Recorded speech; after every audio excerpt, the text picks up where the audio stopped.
Assalamualaikum dan selamat kita bertemu lagi dalam ruang Cik Mat Kata. Topik kali ini Cik Mat nak cerita tentang apa yang dikatakan sebagai pelaburan, di mana anda dikatakan jangan bimbang, pelaburan anda dijamin. Okey, bila sebut dijamin, semua orang nak pelaburan yang dijamin. Tapi adakah pelaburan yang dijamin? Adakah sesuatu perkara itu boleh dijamin untung sepenuhnya? Cuba kita fikirkan. Okey, yang pasti tiada pelaburan dijamin, tiada risiko. Setiap apa yang kita buat, sambil kita meletakkan duit kita di dalam suatu perniagaan, tetap mempunyai risiko. Okey, risiko. Tapi ada dua jenis risiko yang kita kena tengok sebelum kita meletakkan duit dalam pelaburan. Yang pertama, adakah ia sesebuah pelaburan yang sebenarnya? Yang mana yang pertama tadi itu risiko dari kita ditipu. Kadang-kadang orang tu kata saya akan laburkan duit anda, tetapi ia hanya penipuan, pelaburan tidak berlaku, perniagaan tidak berlaku. Yang kedua, jika sekiranya betul ada pelaburan, ada perniagaan, tetap ada risiko dalam perniagaan tersebut. Contohnya kalau kita berniaga, perniagaan apa? Cuma nak tanya, yang tiada risiko. Jawapannya tak ada. Semua benda ada risiko. Contoh kalau kita nak pergi daripada point A ke point B, kita daripada rumah, daripada tempat kerja. Dalam perjalanan pun ada risikonya. Sama juga bila kita letakkan sejumlah wang dalam perniagaan tersebut. Perniagaan itu juga mempunyai risiko. Sama ada risiko itu risiko kita boleh kawal atau risiko tidak boleh kawal. Risiko yang kita boleh kawal ialah contohnya pengurusan keuangan. Okey, pentadbiran perniagaan, nak meletakkan sebuah pelaburan itu di perniagaan yang macam mana. Jadi kita kena buat penilaian. Risiko yang tidak boleh dikawal ialah benda yang beyond kita punya kontrol. Contohnya keadaan natural disaster. Ya, jadi di situ tu pun begitu kita boleh elakkan. Kita buat kita punya assessment. Jika sekiranya ada penglibatan, contohnya natural disaster. Contohnya kalau kata natural disaster tadi tu, kalau perniagaan tadi tu di kaki gunung dan kita tahu gunung tu aktif, dia akan meletup. Ataupun kalau kita contoh kita buat perniagaan perkapalan dan kita tahu laluan kita ni laluan yang punya risiko, ada banyak lanun. Itu pun risiko yang kita boleh jangka, boleh kawal. Tetapi yang tak boleh kawal tadi tu ialah di mana hujan, gempa bumi, seribut, salji, apa semua itu tidak boleh kawal. Tetapi kita boleh alihkan perniagaan, kita boleh buat pilihan perniagaan yang mana yang kurang risiko. But of course, lebih tinggi risiko, lebih tinggi pulangannya. Jadi, saya rasa di situ telah terjawab. Setiap perniagaan ada risiko, kita nak assess risiko, kita nak nilai, kita nak urus risiko tersebut. Jadi, nak urus itu kena orang yang pandai untuk urus. Yang pertama, pandai untuk urus. Yang kedua, orang yang legitimate, orang yang sah, orang yang jujur. Okey. Jadi di situ kenapa perlu kita kena cek pengalaman individu, background individu, ya. Contoh macam kita, bila kita nak mendapatkan pinjaman dengan sebuah bank akan tengok kita punya kredit rating kita.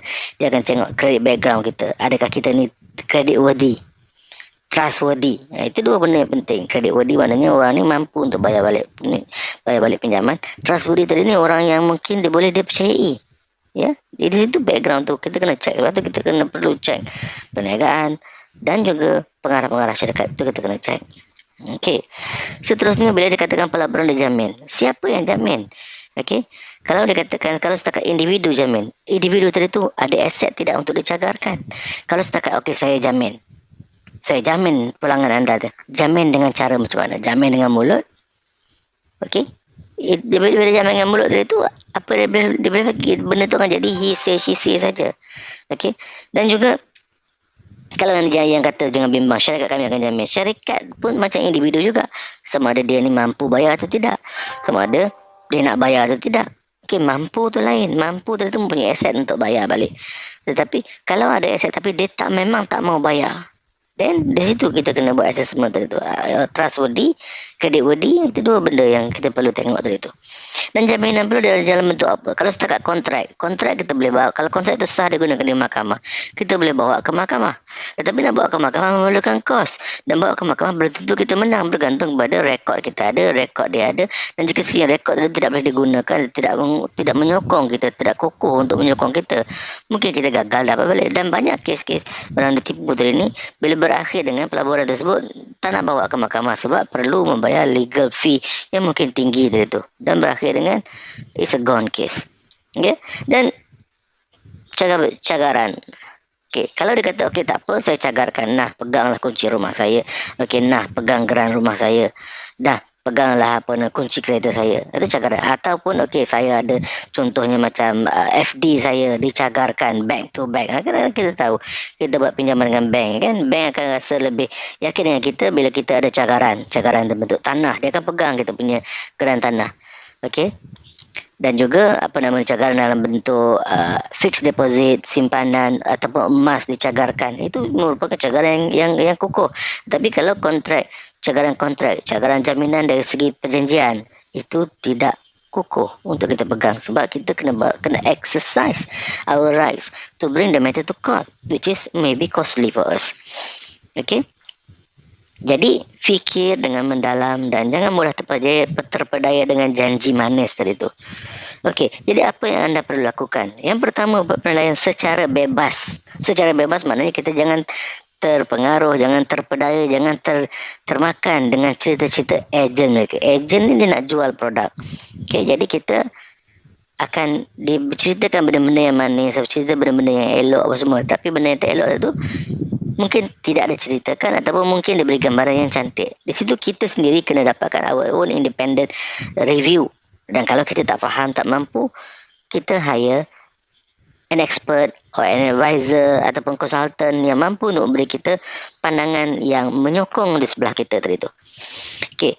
Jadi kita kena fahami perniagaan, kita kena fahami industri.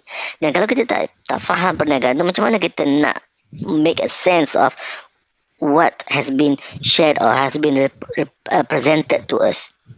Kita kena tengok prestasi syarikat tersebut, keuangan dia macam mana, rekod lepas dia macam mana, semua kita tengok. Dan jika sekiranya mereka kata tak boleh, ni maklumat tak boleh bagi, then susah untuk kita membuat keputusan. Dan kita kena kenali pengarah syarikat terbabit, rekod mereka. Dan perlu diketahui jika sekiranya mereka mempunyai, ada pengarah-pengarah itu mempunyai rekod prestasi pengurusan yang tidak baik, mungkin kita nak elakkan berurusan dengan mereka. Apatah lagi jika sekiranya mempunyai rekod kredit rating sendiri yang tak baik, si Kris lah, si TOS apa semua. Kalau kita tahulah, kalau dapat maklumat tersebut. Dan perlu diingatkan, mereka yang bankrupt tadi ini tidak boleh menjadi pengarah syarikat. Itu kita kena pastikan tahu, kena kenal mereka tadi itu, kerana mereka yang akan menguruskan wang kita. Ya. Dan seterusnya, dapatkan rekod atau dokumen mengenai penyataan perniagaan mereka. Okey, apa yang mereka katakan, kami ada projek, kami dapat tender lah berapa juta dengan kerajaan sana, kerajaan Zimbabwe bagi contohnya lah, Zimbabwe bagi projek. Jadi kita kena minta documentation dan kita kena dapatkan independent review, dapatkan pengesahan. Kita mungkin boleh contact wakil-wakil syarikat yang kononnya beri projek pada mereka ni, betul ke tidak. Jadi jika sekiranya mereka kata tak boleh, ini tadi dia kata rahsia, jadi kena ingat kita akan kahwin dengan mereka. Jadi sudah semestinya tiada rahsia antara anda dengan mereka. Okey, sebab anda nak meletakkan beratus ribu mungkin dalam perniagaan tersebut. Jadi mesti tiada rahsia antara kita. Dan akhir sekali, macam mana cerita, macam mana cakap, jangan termakan dengan janji manis mereka, jangan terpedaya dengan janji pulangan yang tinggi. Mesti ada asas, mesti ada fundamental, mesti ada basic, ada prinsipal dia. Dan adakah pulangan yang jangan tentu rasional. Jadi anda kena ingat, anda perlu berfikir dengan waras. Ingat, tamak memakan diri. Selamat melabur. Assalamualaikum dan sehingga kita bertemu lagi.